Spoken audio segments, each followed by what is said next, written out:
नमस्कार, मी सर्जेराव सुरेश पाखरे, जिल्हा परिषद प्राथमिक शाळा मोरवे, केंद्र चौसर, तालुका मावळ ऑनलाईन शिक्षण स्पर्धेमध्ये सहभाग घेत आहे. इयत्ता 4थी विषय परिसर अभ्यास भाग 2 घटक आहे 9 प्रतापगडावरील पराक्रम, उपघटक आहे शिवराय अफजल खान भेट आणि यामधील उपघटक आहे भेट ठरली शिवरायाची तयारी, अफजल खानाशी झटापट. आपण आदिलशाही कशा प्रकारे हादरली, खानाने तबकातील विडा उचलल्यानंतर काय वक्तव्य केले, स्वराज्यावर अफजल खान नावाचं वादळ कशा प्रकारे आलं, अफजल खानाने कसे डावपेच आखले, खान आपल्याशी कपटी डाव खेळत आहे याची कल्पना शिवरायांना कशी झाली, हा पाठ्यांश आपण समजून घेतला आहे.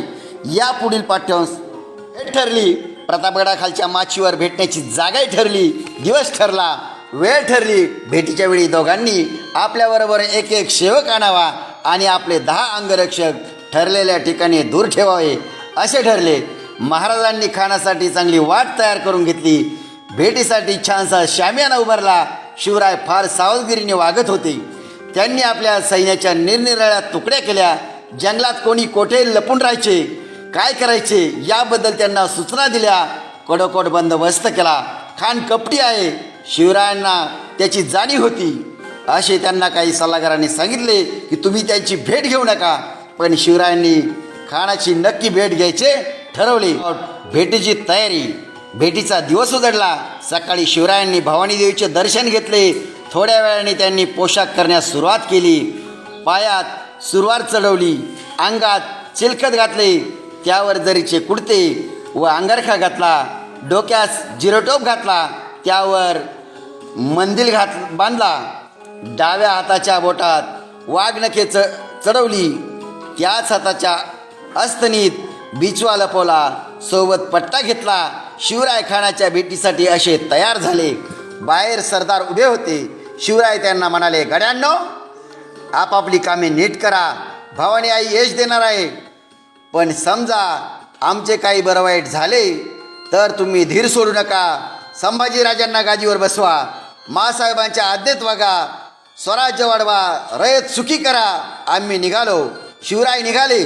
बरोबर वकील पंताजी गोपीनाथ आणि जिवाजी महाल, संभाजी कावजी, येसाजी कंक, कृष्णाजी गायकवाड, सिद्धी इब्राहिम इत्यादी 10 अंगरक्षक होते. खान शिवरायाच्या आधीच शामियानात येऊन बसला होता. मनोराज्य करत होता. त्याच्या शेजारी बडा सय्यद नावाचा त्याचा हत्यारबंद शिपाई उभा होता. तो पट्टा चालवण्यात मोठा पटाईत होता. शिवराय शामियानाच्या दरवाजाजवळ आले. बडा सय्यदाकडे पाहताच ते तेथेच उभे राहिले. खानाने महाराजाच्या वकिलाला विचारले, शिवाजीराजे आत का येत नाहीत? वकील म्हणाला, ते बडा सय्यदाला भितात, त्याला तेवढा दूर करा. बडा सय्यद दूर झाला. शिवराय आत गेले.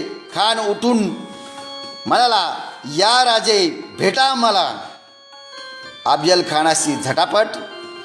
आता आपण पाहणार आहोत. महाराज सावध होऊन पुढे झाले. खानाने शिवरायांना आलिंगन दिले. धिप्पाड खानापुढे शिवराय ठेंगे होते. शिवरायांचे मस्तक खानाच्या छातीवर आले. त्यासरशी खानाने शिवरायांना ठार करण्यासाठी त्यांची मान आपल्या डाव्या बगलेत दाबली आणि दुसऱ्या हाताने शिवरायाच्या कुशीत कटारीचा वार केला. शिवरायांच्या अंगावरील अंगरखा टर्रकन फाटला. अंगरख्याखाली चिलखत असल्यामुळे शिवराय बचावले. त्यांनी खानाचा डाव ओळखला. अत्यंत चपळाईने त्यांनी खानाच्या पोटावर वाघनख्यांचा मारा केला. डाव्या हाताच्या अस्तीन लपवलेला बिछवा उजव्या हाताने काढून त्यांनी तो खसकन खानाच्या पोटात खुपसवला. खानाची आतडे बाहेर पाडली.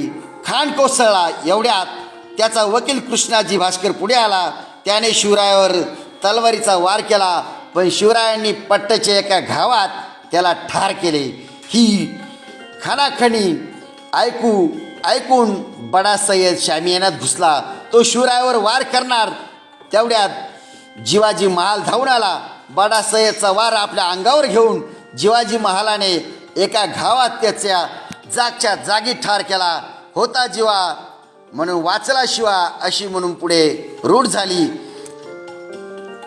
यावेळी झालेल्या संघर्षात संभाजी कावजीने मोठा पराक्रम फौजेची दाणादाण उडाली. विजयी शिवराय गडावर गेले. इशाऱ्याची तोफ झाली. शिवरायांचे सैन्य इशाऱ्याची वाट बघत होते. तोफ होताच झाडीत लपून राहिलेले शिवरायाचे सैन्य खानाच्या फौजेवर तुटून पडले. खानाच्या फौजा बेसावध होत्या. त्यांना पळायलाही वाट सापडेना. मराठ्यांनी जोराचा पाठलाग केला आणि खानाच्या फौजेचा धुवा उडवला. अफजल खानाचा मुलगा फाजल खान कसाबसा निसटला व विजापूरला पोहोचला. त्याने सांगितलेली बातमी ऐकून विजापुरात हाहाकार झाला. विजापुराचा सर्वात बलाढ्य सरदार शिवरायांनी हा म्हणता धुळीस मिळवला. शिवरायांचे नाव सगळीकडे दुमदुमले. त्यांच्या पराक्रमाचे पवाडे सह्याद्रीच्या कडेकापरीतून घुमू लागले.